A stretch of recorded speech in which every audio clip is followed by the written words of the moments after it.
Alors 7e mer, c'est un jeu de rôle de KPDP.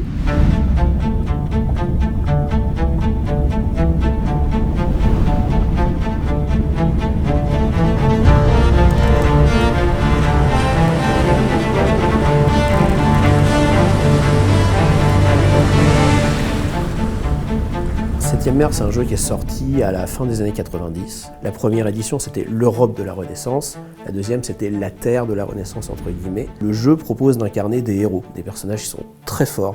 Donc un univers qui est très facile à prendre en main, parce que ça se joue sur des œuvres de culture populaire que tout le monde connaît. L'aventure de cette troisième édition, elle a commencé avec un sondage auprès de la communauté Septième mer. Qu'est-ce que vous voulez pour la suite? On va reposer une base un peu différente de celle de la seconde édition. Le but, c'est pas de chambouler le lecteur, mais c'est juste de faire une nouvelle proposition. On joue des héros, on est très fort et très fort dès le départ. Et c'était aussi le parti pris de la deuxième édition, de manière beaucoup plus poussée.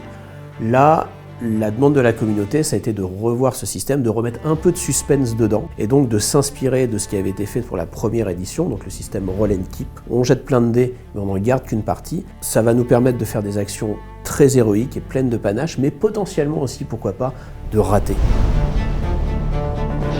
Septième mer, troisième édition, ce sera quoi? Ce sera déjà une boîte d'initiation. Tu as un kit de découverte librement téléchargeable. Dedans, tu as le système, tu as des personnages pré-tirés et tu as un premier scénario. Ce premier scénario, c'est le premier scénario de la campagne. C'est celui qui va t'amener à sauver le roi de Castille. Et après, qu'est-ce qui va se passer? Ce sera dans la campagne. Avec ça, il va y avoir un certain nombre d'accessoires qui vont être proposés pour essayer d'augmenter un peu l'expérience de jeu. Il y aura un livre de base autonome qui permettra de jouer très rapidement. Et si tu es meneur, tu as ce deuxième livre, Les secrets de la septième mer, qui va t'offrir une chronologie, qui va donner les grandes dates clés, la description de toutes les sociétés secrètes, des focus sur chaque nation et sur chaque continent du monde aussi. Ce qu'on propose aussi, c'est de nouvelles illustrations. Ces couvertures, elles ont un point un peu particulier, un peu singulier, c'est qu'on les construit un peu comme des affiches de films.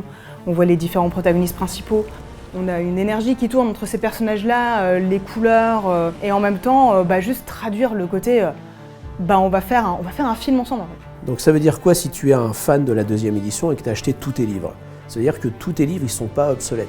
L'univers qui est dedans, c'est toujours le même. Dans la nouvelle édition, nous on propose une évolution de la chronologie 10 ans plus tard. Donc si tu joues à la deuxième édition, tu as deux cadres de jeu. 1668, c'était la deuxième édition, ou 1678, et tu joues où tu veux, soit l'un, soit l'autre, soit entre les deux, tu auras une chronologie qui permettra de te placer.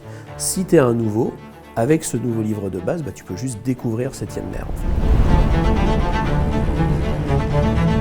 Ce que l'on cherche à faire, c'est que les joueurs, en jouant à Septième mer, ils se sentent puissants.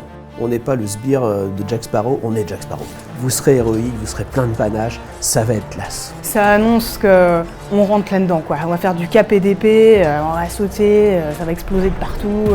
C'est vraiment le but de faire un peu des choses un peu folles, quoi.